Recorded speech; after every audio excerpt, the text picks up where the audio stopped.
সবুজ ফিতায় বুকে ঝুলছিল বিশ্ববিদ্যালয়ের পরিচয়পত্র।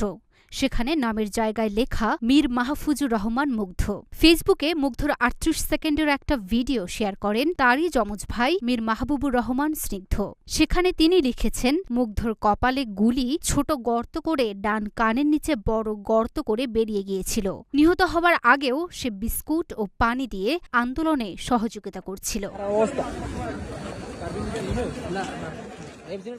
গত ১৮ জুলাই সরকারি চাকরিতে কোটা সংস্কারের দাবিতে আন্দোলন করতে গিয়ে গুলিবিদ্ধ হয়ে মারা যান বাংলাদেশ ইউনিভার্সিটি অব প্রফেশনালসের শিক্ষার্থী মুগ্ধ।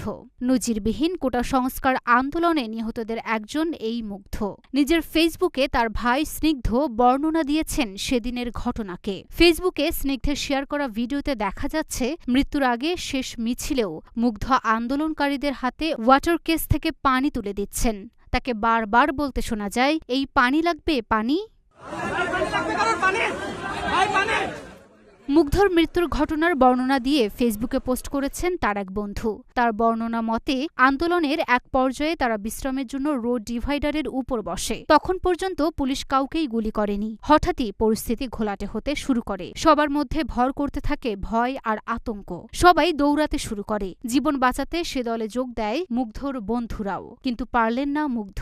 বন্ধুরা দেখল মুগ্ধ ওই বসা অবস্থা থেকেই মাটিতে পড়ে যাচ্ছে। চোখ দুটো বড় করে তাকিয়ে আছে বন্ধুদের দিকে। হাতে সেই অবশিষ্ট বিস্কুট আর পানির বোতলের পলিথিন।